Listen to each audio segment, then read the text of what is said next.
नमो नारायण। राधे राधे।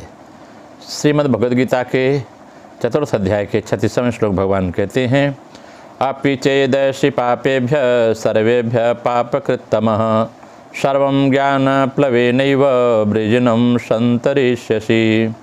कहते हैं, हे अर्जुन, अगर तू सब पापियों से भी अधिक पापी है तो भी तुम ज्ञान रूपी नौका के द्वारा निसंदेह संपूर्ण पाप समुद्र से अच्छी तरह से पार हो जाएगा, तर जाएगा। अपि चेदर्षि पापेभ्य सर्वेभ्य पापकृत्तमः। पाप करने वालों की 3 श्रेणियां होती हैं। पापकृत यानी पाप करने वाला, पापकृतर माने 2 पापियों में से एक अधिक पाप करने वाला है, और पापकृतम माने संपूर्ण प्राणियों में सबसे अधिक पाप करने वाला। 3 प्रकार के पापी हैं।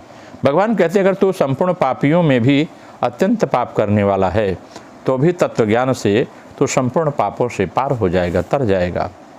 भगवान का कथन यह जो है बहुत ही हम मनुष्यों को आश्वासन देने वाला है।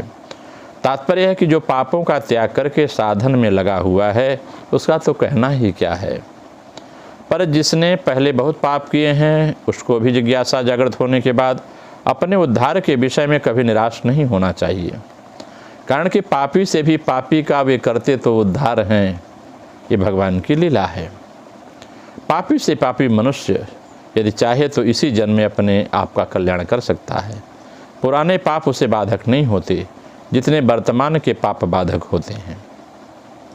अगर मनुष्य वर्तमान में पाप करना छोड़ दे तो निश्चय कर ले कि अब मैं कभी पाप नहीं करूँगा, तो केवल तत्व ज्ञान को प्राप्त करूँगा, तो उसके पापों का नाश होने में देरी नहीं लगती।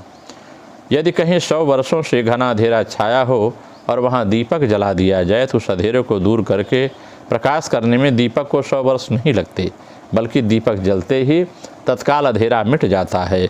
इसी तरह तत्वज्ञान होने पर, जब तत्वज्ञान होने के पहले कितना भी पाप है सब नष्ट हो जाते हैं। ऐसे पापी मनुष्य परमात्मा में नहीं लगते, परंतु ये परमात्मा में लग नहीं सकते ऐसी बात नहीं है। किसी महापुरुष के संग में अथवा किसी ऐसी घटना, परिस्थिति, वातावरण बन जाए आदि के प्रभाव से यदि उसका ऐसा दृढ़ निश्चय हो जाए कि सब परमात्म तत्व का ज्ञान प्राप्त करना ही है, तो भी संपूर्ण पाप समुद्र की भली भांति भी तर जाते हैं।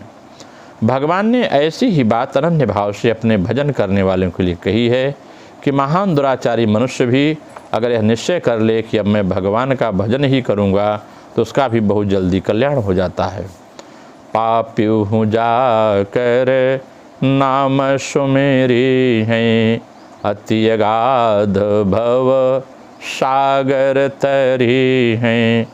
प्रकृति के कार्य शरीर और संसार के संबंध से ही संपूर्ण पाप होते हैं। तत्व ज्ञान होने पर जब इससे श्रद्धा संबंध विच्छेद हो जाता है तब पाप कैसे रह सकते हैं। मूला भावे क्रुश कृतो शाखा। परमात्मा के स्वतः सिद्ध ज्ञान के साथ एक होना ही ज्ञान प्लव यानी ज्ञान रूप नौका का प्राप्त होना है। मनुष्य कितना ही पापी क्यों न हो, क्यों पाप कर रहा हो, ज्ञान रूप नौका से वह संपूर्ण पाप समुद्र में अच्छी तरह पार हो जाता है, तर जाता है। यह ज्ञान रूप नौका कभी टूटती फूटती नहीं, इसमें कभी छिद्र नहीं होता और यह कभी डूबती भी नहीं। यह मनुष्य को पाप समुद्र से पार कर देती है। ज्ञान यज्ञ की ही इस ज्ञान रूप नौका प्राप्त होती है।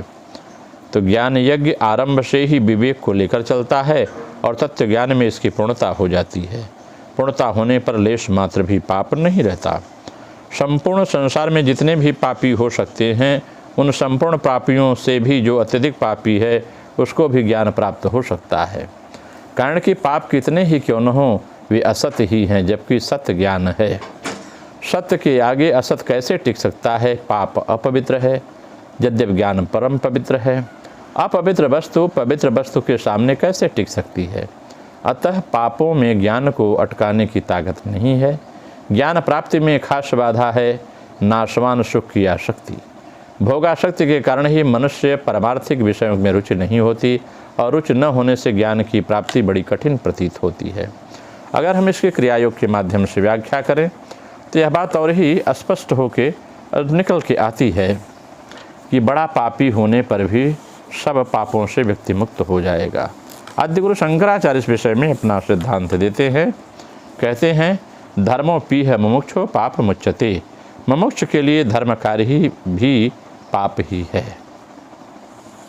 अर्थात जो कार्य आत्मस्थिति से च्युत करता है वह पुण्य कर्म हो तो भी मुमुक्ष के लिए पाप ही गिना जाता है। इसलिए जब तक चित्त समाधान करना चाहते हैं तब किसी प्रकार की चिंता, यहाँ तक कि सुचिंता भी ठीक नहीं है, क्योंकि वह विक्षोभ को बढ़ाने वाली है। परंतु जो साधना करने से पूर्व से ही पाप कर्म में आसक्त हैं उनकी क्या गति होगी। इसीलिए भगवान कहते हैं कि यदि कोई ज्ञान में प्रतिष्ठित हो, अर्थात साधना करते करते मन को निश्चल कर सके, तो उसका यह निश्चल भाव उसे एक दूसरे राज्य में ले जा सकता है। जहाँ देह ज्ञान है, देह के सुख दुख में मन प्राण क्षण क्षण नाना प्रकार के भावों में विचलित होते हैं, वहाँ पाप भी है, पुण्य भी है, स्वर्ग भी है, नरक भी है।